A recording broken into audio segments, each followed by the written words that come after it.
আসসালামু আলাইকুম। নবীজির একটি হাদিস শুনছি, তো আমার পুরোপুরি হাদিসটা মনে নাই এখনও।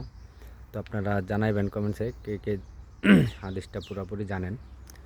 তো এরকম একটা হাদিস শুনছি যে ছোট বাচ্চা খেজুর কুড়ে খাওয়ার পরে মানে ওই খেজুরের মালিক বাচ্চাটাকে নাকি জব্দ করছে, এরকম একটা হাদিস ছিল। যেই কারণে পরে নবীজি এমন করছে যে আবু বকর সিদ্দিক মানে ওই পরিপ্রেক্ষিতে যে একটা মানে খেজুরের বাগান নাকি এরকম 100 গাছ নাকি মানে খেজুর দেওয়া হয়েছে, খেজুর বাগান দিয়ে দিয়েছিল। তো এই বাগানটা দেখা আমার হাদিসটার কথা মনে পড়লো, আর বাগানটা দেখে খুব ভালো লাগলো যে এরকমই তো মনে খেজুর বাগান ছিল যে উনি দান করে দিয়েছিলেন। হ্যাঁ, খেজুর বাগানটি তো এরকমই মনে হয় না? কারণ এখন বিদেশ আইসা দেখি খেজুর বাগান, আগে তো জানতাম না কীরকম খেজুর বাগান থাকে। তো এই যে দেখুন এরকমই খেজুর বাগান থাকে, হয়তোবা এরকমই সুন্দর একটি খেজুর বাগান উনি দান করে দিয়েছেন আল্লাহর রাস্তায় নবীজের খাতিরে। হ্যাঁ, মাশাল্লাহ মাশাল্লাহ, সবাই মাশাল্লাহ বলবেন আর কমেন্টসে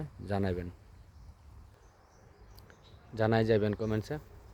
আর হাদিসটা কে কে জানেন জানাই যাবেন। মাশাল্লাহ, আরও আপনাদের দেখাইতেছে ওই সাইডে,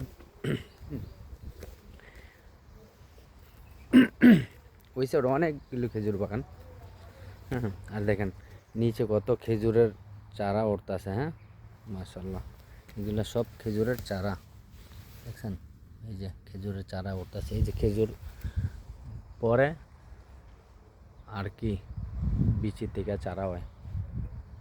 এদিকে কলা বাগানও আছে। আর দেখেন কত সুন্দর বাগান। হ্যাঁ,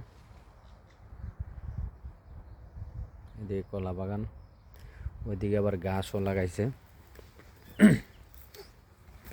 দেখা যাচ্ছে এখানে আবার ওই জায়গায় ওরা ফার্ম করে, ডেলি ফার্ম আছে, গরু পালে।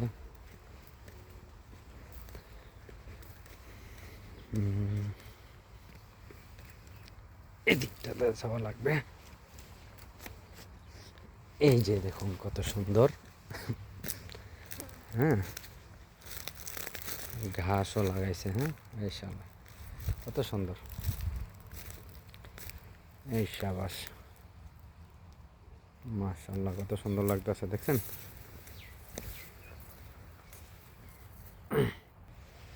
দেখেন কত সুন্দর না ভিউটা,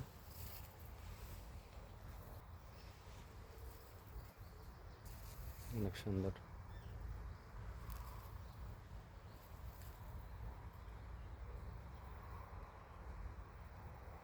অনেক সুন্দর জায়গাটা, আমার তো অনেক ভালো লাগছে। আপনাদের কাছে কেমন লাগছে জানেন?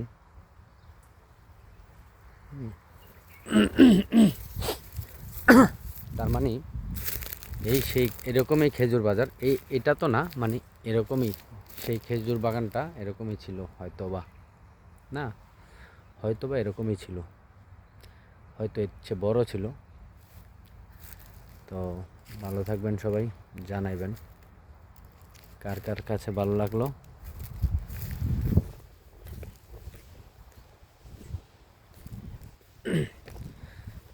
যদি ভালো লাগে তো শেয়ার করে অন্যদের মাঝে দেখার সুযোগ করে দিবেন।